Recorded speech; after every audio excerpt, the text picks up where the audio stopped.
Hey everybody, welcome to my channel. I'm Bromeliad Boss and we are here today at Michael's Bromeliads by David. He's taken over Michael Keel's business, and so we are here today at the commercial greenhouse. So you can stop by here by appointment, reach out to David on the website michaelsbromeliads.com, and you can schedule a time to come by and pick up some really beautiful plants. Look at these Lisa Vanzant hybrids. I mean, it doesn't get more colorful than that.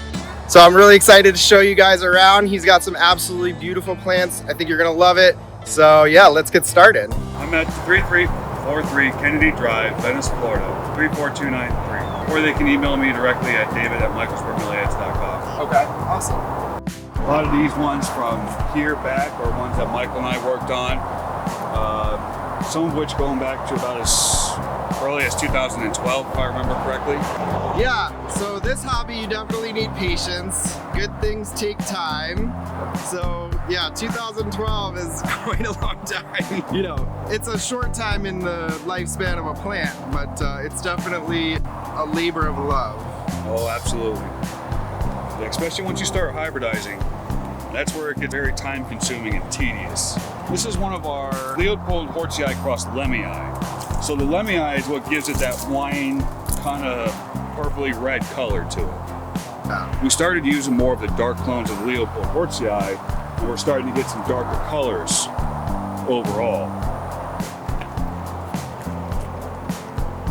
Some really serious spines on that baby. Yeah, these ones are not soft. They keep my arms close to my body. That could be a charcoal.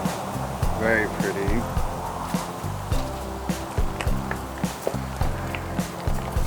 One of my favorites, just hard not to love, Samurai.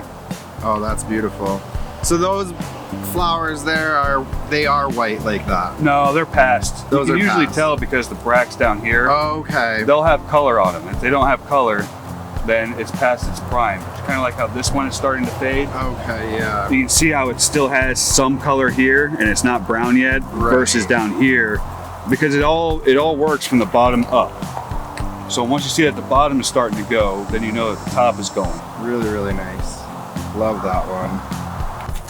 Ekmea Chantinii Dark Delion. You can see how this one still has some of the colors on its bract. Yup. More of the pinky red instead of the orange. Yeah. That's typically the kind of colors you'll get between the Chantinii. But this is still past. Still a beautiful plant though, and you've got all the beautiful color on the foliage, so. Exactly. This plant is interesting. Doesn't look like much. This is Ekmea tokentina. It's a species. And Mike has grown this plant for a very long time. And it wasn't up until about maybe 10 years ago did we finally see a bloom on it. Really? Yeah, we got pups on it. It kept growing for us, but it didn't bloom. Just one of those things where it didn't like our climate enough to actually induce a bloom. Interesting. So when we did finally see it, we put it right there in the front of the greenhouse, and it was this big giant yellow inflorescence. Oh wow. Yeah. Oh, wish I got a picture of that. Let me know if it does. The picture on the back of my shirt is this plant in bloom. Okay. Nice. It's an Ekmea. They may have reclassified it. I haven't caught up with all of the DNA testing that they're doing. It may not be in the Ekmea family anymore. There's what used to be a defunct genus or subgenus called Streptocalyx. That's what they used to lump ones like this in, with the narrow leaves. Okay, Ekmea arenaria, nice. Got a mosquito chasing me. And then I just have some of the unique generis, you know, the Nigellariums, the Quisnelias, some of the weird bigenerics, you know. What is a bigeneric? I've heard this a couple times and I don't know what that means. It's a cross between two different genus altogether.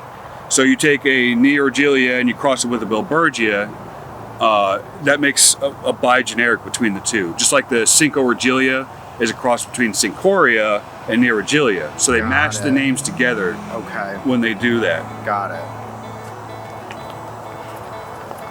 And here's one of those variegated Tim Plowman. I love that. Quisnelia. That's pretty. We were just filming that. You saw that in my last video, but we're gonna show it again because it's one of my favorites. It's a good plant. Rafael Oliveira. Ah, Rafael Oliveira, right, yes. Yep. Oh, it's so hard to remember all the names. I'm a plant guy, so I just grow whatever catches my eye. Anything that's weird and unique that I think I can grow. Yeah. I've got a bunch of orchids too. And some random tropicals.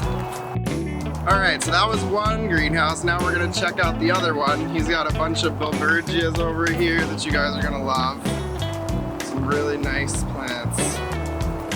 So it keeps going. You know, I wanted to organize things differently than what we had before, because we had the Billbergia split up between 2, 3 shade houses, but now I have them all here and in one area, so it makes things easier when you're looking for Billbergias. I have that one at home. That's the, what is that one again? That one's Casablanca. Casablanca, yes, I have that one. Love that. Look at the spikes on that one. Yeah, that's Billbergia Original Sin. Okay, yeah, it looks fierce. Surprisingly, it's actually pretty soft to the touch. This one right here? Yeah. That's the Billbergia Moulin Rouge. Oh, this one fell over.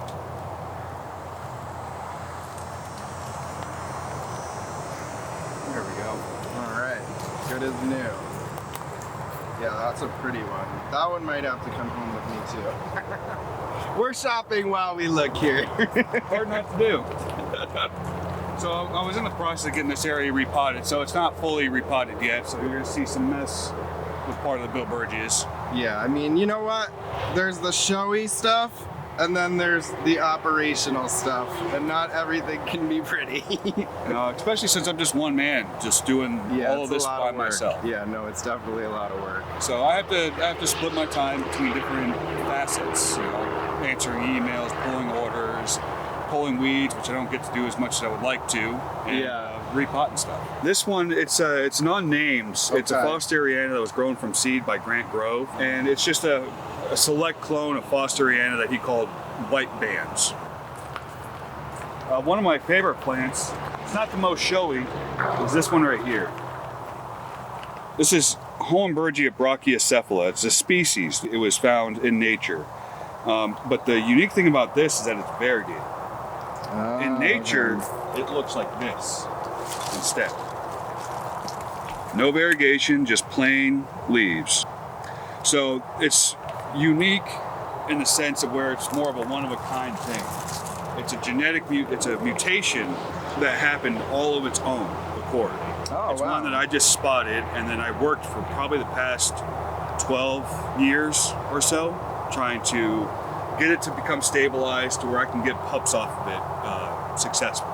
Wow, that's pretty cool. So that's super rare, yeah. Yeah. I've only partnered with one once before. Yeah, and rare doesn't necessarily mean expensive. It just means hard to find. Right. And especially with the species not being cross-pollinated with anything, for a species to just sport out variegation on its own is also very unique. Yeah. Something that doesn't happen very often. It's a numbers thing. Yeah. You grow enough of something and you're bound to have something change. Right.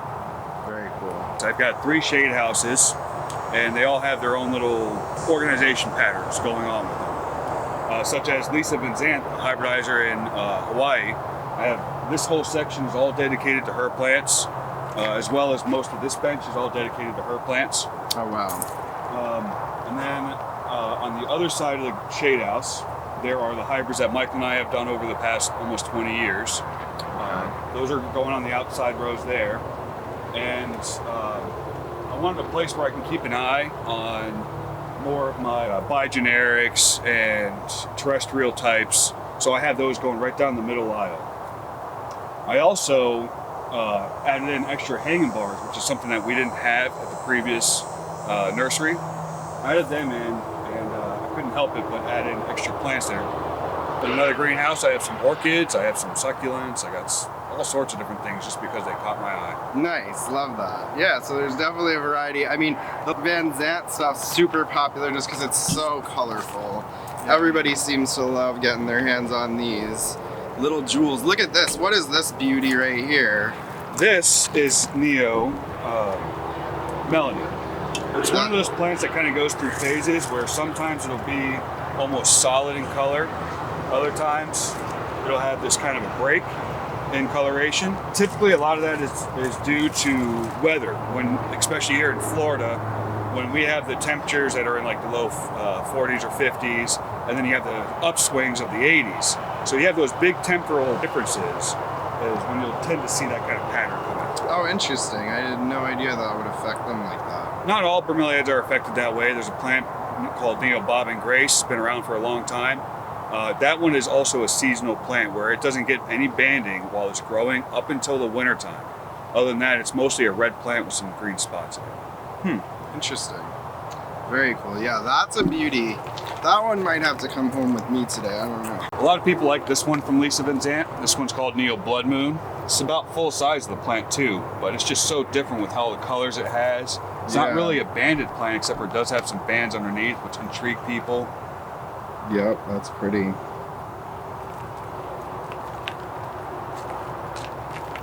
And Lisa, she's been working with Andrew Devonshire in New Zealand, and they've been working together with trying to create some different types of looks in plants and stuff like that. One of the ones that they have been working on is this one called Neo Devo.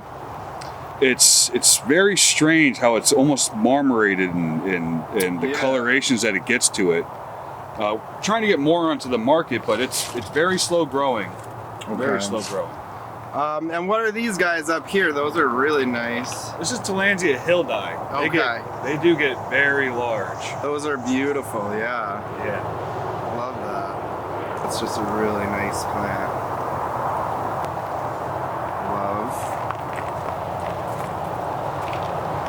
Lisa does a lot of miniature bromeliads in her collection because in Hawaii space is a lot more limited. So she has to be careful with how many of the big plants she grows versus what she likes and whatnot.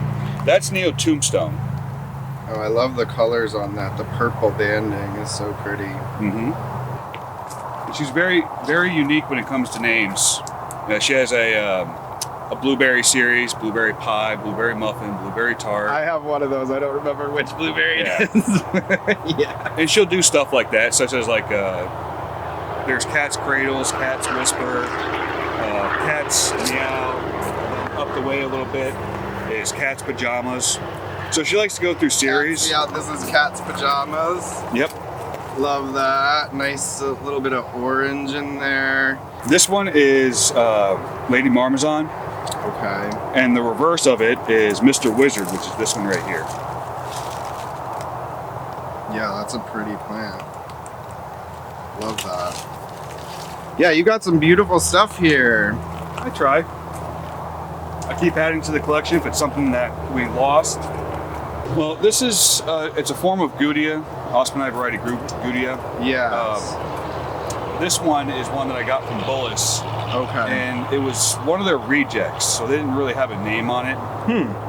But it's Doesn't look like a reject to me. Well, it was losing its variegation. You see how, like, this one has variegation on this leaf. Yeah. This one has margination on this one, and this one has nothing there at all. Okay. I still think it's pretty. Oh, it is pretty. Another one of her series is the Winnie the Pooh series. She has Winnie the Pooh, Christopher Robin. That's Piglet. these guys? Well, this one right here. Oh, this. This is Neo Heffalump, which is the elephant from Winnie the Pooh. Some really beautiful Tillandsia Hilde here. I have one of these at home and I love it. I don't have any pups yet though, so maybe we'll get lucky soon. So this Billbergia caught my eye. It's definitely larger than any Billbergia I've seen before. So what's the story with this one? This is Billbergia stenopetala, or at least a form of stenopetala. It's one that I did not have in my collection, and I wanted to add it to it, so I just bought it. I'm not sure all the information on it yet. I don't know which color the flowers are going to be. I don't know exactly how big it's going to grow for me, but from what the grower said that I got it from, that it's a very large growing Billbergia, which is also what piques my interest in it. Yeah. See how big I can get it, and see if I can get it to grow like stenopetalas I've grown before. So I mean, this is like still a baby plant, and it's almost as tall as you are right now. Yes, it is. That's pretty awesome. Here's Tillandsia Silver Queen going into spike. Really nice, robust plant. All right, well, we are going home with some plants. We've got Neo Tombstone and Neo Jabberwocky. Love these, they're really colorful. And we're gonna try these out in the Ranitomea tank because they need some Broms. So thank you again, David. We'll be back soon.